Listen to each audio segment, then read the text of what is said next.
लूटने के फिराक में मत रहो, हराम का पैसा नहीं बचता है। आप 100-200 एक्स्ट्रा लेते, 400 मीटर का कम से कम 500 रुपये भी अधिक होता है, 500 रुपये ले लेते। आपने $18,200।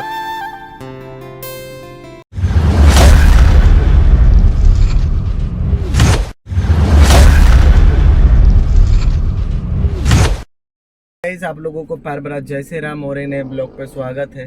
तो गाइस, आज का टॉपिक बहुत ही महत्वपूर्ण है। क्या बताऊं मैं आप सबों को। इस कल की वीडियो में मैंने बताया था कि कल मैं आप लोगों को एक स्टोरी बताऊंगा। ये रियलिटी है और खासकर कैब ड्राइवरों से मिलती जुलती है, ठीक है। जो चैनल पे नए, चैनल को सब्सक्राइब कर देना, पूरी वीडियो देखना, ठीक है। बहुत ही खतरनाक कहानी है। ऐसी घटना अक्सर कुछ ड्राइवर लालच में आके करते हैं, जो कि ऐसा नहीं करना चाहिए। इस कारण से पूरे ड्राइवर समाज में बदनामी होती है। कैसे क्या होता है, चलिए वीडियो को स्टार्ट करते हैं, ठीक है। सबसे पहली बात करते हैं। एक अफ्रीकन महिला आई थी, मुंबई आई थी, घूमने के लिए आई थी और शादी भी अटेंड करने के लिए आई थी कुछ। तो ये 2 दिन पहले की घटना है। वो मुंबई एयरपोर्ट पे उतरी, ठीक है। मुंबई एयरपोर्ट पे उतरी तो वहाँ पर एक कैब ड्राइवर ने उसको बोला कहाँ जाओगी। तो वो बेचारी हिंदी भी नहीं आती होगी उसको, तो इंग्लिश में बोला था कि होटल आजू बाजू, मतलब एयरपोर्ट से 400 मीटर की दूरी पर था। होटल 5 स्टार होटल था, कोई भी होटल हो सकता है, होटल का एग्जैक्टली नाम नहीं मालूम, उसका बुक था, ठीक है। तो उस टैक्सी ड्राइवर ने क्या किया, जाना कि 400 मीटर है, उस अफ्रीकन महिला को लगभग 20 मिनट तक पूरा अंधेरी घुमाया। ये नाइट की कहानी है। पूरा 20 मिनट तक घुमाया, ठीक है। लास्ट में उसको ड्रॉप कर दिया उस होटल पर, ठीक है। अब उस ड्राइवर ने क्या किया, कितना चार्ज मांगा, वो सुन के आपके कान फटे के फटे रह जाएंगे। उस ड्राइवर ने क्या किया, $200 मांगा उस अफ्रीकन लड़की से। $200। बोले कितने रुपए हो, बोले $200। उस बेचारी को कुछ नहीं मालूम था, पहली बार आई थी, ओला उबर भी नहीं की थी। तो उसने $200 इंडियन रुपीज़ में होते हैं गाइस 18,000 रुपये होते हैं। उस महिला ने 18,000 रुपये दे दिए उस कैब ड्राइवर को। अब दोनों की रफा सकर हो गई। कैब ड्राइवर भी इधर आ गया, महिला भी उधर गई। कैब ड्राइवर के साथ उसका दोस्त भी इस साजिश में शामिल था। तो उस दोस्त को भी, जो भी उन लोगों ने मिली भगत की, ठीक है। और उस कैब ड्राइवर का नाम था यशवंत यादव कुछ करके था, शायद यही नाम था। बाकी गाड़ी का नंबर भी आप देख पा रहे होंगे, ठीक है। तो उस अफ्रीकन महिला ने मुंबई घूमकर गोवा गया। गोवा में एक शादी था, उसमें शादी अटेंड की। वहाँ उसकी दोस्त मिली जो कि इंडिया की थी। तो उससे बात वगैरह की कि मुंबई की कैब ड्राइवर ने इतना क्या लिया, इतना क्या चार्जेस है क्या। उस लड़की ने पूछ लिया अपने दोस्त से। उसने बोला नहीं, इतना ज़्यादा तो कभी नहीं होता है। तो उस अफ्रीकन महिला ने एक होशियारी की थी कि कैब ड्राइवर का फ़ोटो ले लिया था, ज़रूर फ़ोटो ले लिया था पीछे से नंबर प्लेट का। तो उसने पूछा, बोली नहीं। अब उस अफ्रीकन महिला ने या छोड़कर अपने अफ्रीकन गई, उसी पकड़ के, ठीक है। अफ्रीका पहुंचने के बाद ट्विटर पे मुंबई पुलिस को टैग की, अपना सारा डिक्लेयर उसमें लिखा, उसमें बताया कि ऐसे ऐसे मेरे साथ हुआ है। तो उस मुंबई पुलिस ने तुरंत एक्शन लिया, ठीक है।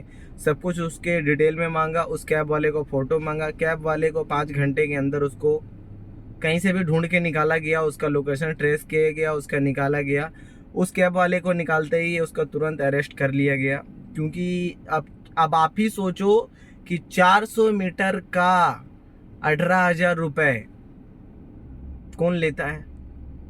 और इतने लालच में अंधे हो जाते हैं लोग कि इंसानियत भी भूल जाते हैं। अगर मान के चलो उस कैब ड्राइवर की बेटी ही कहीं जाती है और उसके साथ ऐसा हो तो फिर कैसा लगता। वो बेचारी इंडिया घूमने के लिए आई है, दूसरे देश की थी, इंडिया घूमने आई थी, यही नाम लेके गई कि वहाँ गए, एक दिन गए, कैब ड्राइवर ने लूट लिया, ज़बरदस्ती ऐसा कर लिया, धोखा दिया मुझे। तो कहाँ तक इंडिया की नाम रहे। इंडिया की बात सबसे पहले, और दूसरी बात कि सभी के सभी कैब ड्राइवरों के नाम भी धज्जियाँ उड़ गए। माना कि सब ड्राइवर ऐसा नहीं रहता, खासकर हम लोग तो कभी ऐसा नहीं करते। बेचारे किसी का छूटता है उसको पहुंचा कर देते हैं। तुम ऐसे कैसे कर सकता है यार। वो आपकी बेटी समान थी, इतने घटिया तरीके से आपने उसके साथ व्यवहार किया, इतने घटिया तरीके से आपने उसको धोखा दिया। तो ये कहाँ तक जायज है भाई। मुंबई में मैं अक्सर इधर ऑटो वाले, टैक्सी वाले जो भी करते हैं ऐसा, भाई हाथ जोड़ के विनती है, ऐसी गलती मत करो।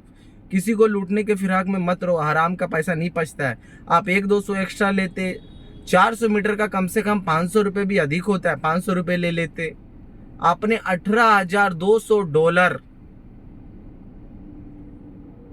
दिमाग ठिकाने था कि नहीं उस टैक्सी वाले का, क्या मालूम। अभी 2-3 दिनों में पूरा ये ट्रेंड में चल रहा है कि ऐसा ऐसा किया कैब ड्राइवर ने, और सारे के सारे कैब ड्राइवर के नाम धज्जियां उड़ गए कि नहीं कैब ड्राइवर ऐसा कर लिया उसके साथ। बेचारी एयरपोर्ट से उतरते तभी आपने ऐसा कर लिया, जो कि 400 मीटर था। मुझे लगता है एयरपोर्ट से नाला 112 रहता तो डायरेक्ट 1 लाख मांग लेते। ऐसा नहीं करना चाहिए यार, किसी के साथ भी ऐसा नहीं करना चाहिए। उस लड़की उस बेचारी के साथ कितना गलत हुआ। वो अपने घर जाकर मुंबई पुलिस को टैग किया और अपना सारा डिटेल बताया, फिर लास्ट में उसका पैसा उसको सही सलामत वापस किया गया। और अभी कैब ड्राइवर की गाड़ी भी जब्त हो गई और उस पर कार्रवाई भी हो रही है। आप लोगों से मैं एक ही रिक्वेस्ट करना चाहता हूँ, जो भी कैब ड्राइवर मेरी वीडियो देखते हैं या फिर कैब ड्राइविंग में आना चाहते हैं, किसी का भी सब कुछ कर लेना, किसी का भी मौका का फायदा मत उठाना। जहां आपका जितना पैसा हो रहा है उतना ही लेना, ज्यादा नहीं लेना। हराम का पैसा 1 रुपये भी नहीं टिकता है, याद रखना। 200-400 लेकर अंबानी नहीं बन जाओगे, और अंबानी बन जाओगे भी तो वो भी पैसे नहीं टिकेंगे, रातों रात हो जाएंगे खत्म। आपके जेब में अगर हराम का पैसा 400 आया है तो 800 लेकर जाएगा, ये कर्मा तय है। तो ऐसी गलती ना करे, किसी को भी ठेस पहुंचाने की गलती ना करे। अगर मान के चलो इतने में कभी ऐसा बात होता है तो अपने वाजिब रेट लगाओ, जैसा कि ना उनको तकलीफ हो ना आपको तकलीफ हो। सिंपल सा रेट लो, एक ही दिन में थोड़ी ना लूट के घर भर लोगे। मेहनत करके आगे बढ़ो, ऐसे करके कोई मतलब नहीं है भाई। उस कैब ड्राइवर के कारण पूरे कैब ड्राइवर की नाम धज्जियां में उड़ गई। आप लोगों को मालूम था कि नहीं, कमेंट में जरूर बताना। और सभी ड्राइवर भाई से रिक्वेस्ट है, वीडियो को ज़्यादा से ज़्यादा शेयर करना, दोबारा ऐसी गलती मत करना कोई भी कैब ड्राइवर भाई, हाथ जोड़ के विनती करता हूँ, ठीक है। लोग इंडिया घूमने के लिए आते हैं और उनका धज्जियां मत उड़ाया करो। फिर मिलते हैं नए ब्लॉग के साथ, तब तक के लिए बाय, टेक केयर, जय श्री राम। आज के लिए बस इतना ही।